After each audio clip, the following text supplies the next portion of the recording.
দেশের পর্যটকদের প্রথম পছন্দ প্রকৃতির অপরূপ লীলাভূমি সাজেক পর্যটন কেন্দ্র। এটি রাঙামাটি বাগাইছড়ি উপজেলায় অবস্থিত। এর পূর্বে ভারতের মিজোরাম, পশ্চিমে খাগড়াছড়ি, উত্তরে ভারতের ত্রিপুরা এবং দক্ষিণে লংগদ উপজেলা। সাজেক বাংলাদেশের সবচেয়ে বড় ইউনিয়ন। দুটি গ্রামের সমন্বয়ে গঠিত হয়েছে সাজেক।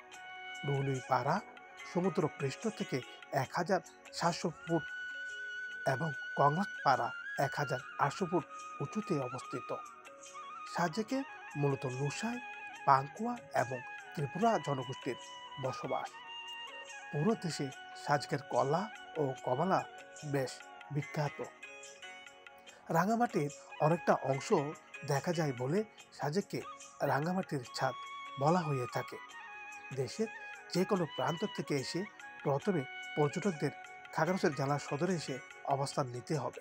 এরপর চাঁদের গাড়ি করে নিরাপত্তার চোখে পার হয়ে সাজেক যেতে হবে।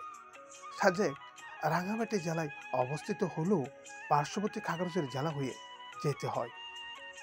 সাজেক গেলে মেঘের লুকোচুরি খেলা, পাহাড়, সবুজের মিতালি আপনাকে পুলকিত করবে।